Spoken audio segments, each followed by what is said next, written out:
வணக்கம் மக்களே, நமக்கு என்ன படம் பார்க்க போறோம் அப்படின்னா செவப்பி. இந்த படத்துல மெயின் ரோல் யார் பண்ணிருக்காங்கன்னு பாத்தீங்கன்னாக்கா பிக் பாஸ் நடிச்ச பூர்ணிமா அவங்க தான் பண்ணிருக்காங்க. அவங்க வந்து ஒரு அம்மாவை பண்ணிருக்காங்க. அவங்களுக்கு ஒரு பையன் இருக்காப்புல, ஒரு அண்ணன் இருக்காப்புல, ஹஸ்பண்ட் வந்து இல்ல, பாட்டி இருக்காங்க. ஒரு கிராமத்துல அழகா ஒரு கதை நடக்கும் இல்லையா, அதை எடுத்திருக்காங்க. ஒரு கோழி வச்சு ஒரு படம் பண்ணிருக்காங்க. இந்த 90s வந்து சின்ன பசங்க எல்லாம் எப்படி இருந்தாங்களோ அந்த ஒரு கேரக்டர் வந்து படம் ஆரம்பிக்கும் போதே சொல்லிடுறாங்க, இது வந்து 90ல நடக்கிற சப்ஜெக்ட் தான் அப்படின்னு சொல்லி ஆரம்பிக்கிறாங்க. படத்தோடைய ஸ்டோரின்னு பாத்தீங்கன்னாக்கா, ஒரு பஞ்சாயத்து தலைவர் இருக்காரு.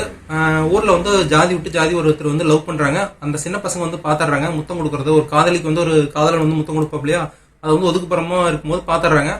அப்ப முத்தம் கொடுத்தா குழந்தை பிறந்துருமா அப்படின்ட்டு விளையாட்டுத்தனமா அவங்க அம்மாட்ட போய் கேட்கற சீனு, பூர்ணிமா அவங்க வந்து மிரட்டுறது, இதெல்லாம் வந்து நல்லா இருந்தது படத்துல. சின்ன பையன் வந்து கோழிக்கு வந்து முத்தம் கொடுக்குறாப்புல, உடனே அந்த கோழி வந்து முட்டை போட்டு குஞ்சு பொறிக்குது. நமக்கு முத்தம் கொடுத்ததுனாலதான் அந்த கோழி வந்து முட்டை போட்டுருச்சு, அது வந்து என்னோட கோழி அப்படின்னு சொல்லி ஆசையா வளர்க்குறாப்புல, கூடவே வந்து வச்சுக்கிறாப்புல. அந்த ஊர்ல வந்து பள்ளிக்கூடம் இல்லை அப்படின்னு வந்து ஸ்டார்டிங்லேயே சொல்லிட்டாங்க. அந்த பையன் வந்து கிராமத்துக்குள்ளதான் சுத்திட்டு இருக்காப்புல. அந்த ஊருக்குள்ள வந்து ஒரு போதம் இருக்குன்னு சொல்றாங்க. அந்த போதம் வந்து ராஜா காலத்துல வந்து அடியில வந்து தங்கத்தை எல்லாம் உள்ள போச்சு வச்சிருக்காங்க. அதுக்கு வந்து பலி கொடுக்கணும் அப்படின்னு சொல்றாங்க. எரும மாடு, ஆடு மாடு, கோழி எல்லாமே பலி கொடுத்து பாக்குறாங்க. அதோட பசி அடங்க மாட்டேங்குது.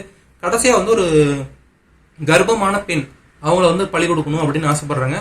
அப்ப என்னென்ன சம்பவங்கள் நடக்குது, இந்த பையன் வந்து கோழியை சுத்திட்டு இருக்கிற அப்படி இல்லை, அந்த கோழி வந்து களவாண்டு போயிருது. அதுக்கப்புறம் படத்துல என்ன ஆச்சு அப்படிங்கிறது தான் படத்தோடைய ஸ்டோரி. இந்த ஸ்டோரி வந்து ஒரு ஊருக்குள்ள கிராமத்துல ஒரு கிராமியல் வாழ்வியல இப்படிதான் மனுஷங்க வாழ்வாங்க, இப்படிதான் வந்து 90களில் இருந்தாங்க அப்படிங்கிறது வந்து அழகா எடுத்து காமிச்சிருந்தாங்க. அதுக்கே வந்து டைரக்டருக்கு ஒரு நன்றி சொல்லிக்கலாம். பிக் பாஸ் பூர்ணிமா வந்து அராத் ஆனந்தி அவங்க வந்து டோட்டலா வந்து சேஞ்ச் பண்ணி ஒரு கேரக்டர் பண்ணிருக்காங்க. அது ரொம்ப நல்லாவே இருந்தது பாக்குறதுக்கு. எக்ஸ்பெஷலி அவங்க அண்ணனா நடிச்சிருக்காங்க. அவங்களும் வந்து நடிப்புல வந்து பின்னி படம் எடுத்திருக்காங்க. முக்கியமா அந்த பையனை சொல்லணும், 90sல வந்து ஒரு பையன் வந்து உண்மையாலுமே யோசிச்சா அவன் பேசினா அந்த மரலைத்தனம் இதெல்லாம் வந்து படத்துல வந்து அழகா இருந்தது. அந்த பையனை இன்னும் பாத்துக்கிட்டே இருக்கலாம் போல இருக்கு. அந்த பையனுக்கு இன்னும் 2-3 சீன் நிறைய வச்சிருக்கலாம் சீனு. ஆனா படம் முழுக்க இருக்காப்ல, இருந்தாலும் அந்த மரலைத்தனமா ஒரு பேச்சு பேசுறாப்ல இல்ல, அது வந்து நல்லா இருந்தது பாக்குறதுக்கு. அது இன்னும் நிறைய கொண்டு போயிருக்கலாம். மொத்தத்துல படம் எப்படி இருக்கு அப்படின்னு கேட்டீங்கன்னா, ஒரு கிராமத்துல ஒரு நடக்கக்கூடிய ஒரு சின்னதா ஒரு குட்டி ஸ்டோரி, அதுல கொஞ்சம் லாஜிக் மீறலும் இருக்கு.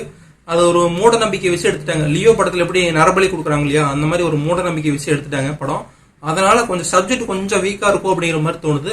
மற்றபடி ஒரு அமைதியா உட்காந்து பாத்தீங்கன்னா சீரியல் பாக்குற மாதிரி ஒரு படம் வந்து அழகா பாத்துட்டு வரலாம். ஒரு கிராமியல் வாழ்க்கைக்கு உங்களை கொண்டு போகும்.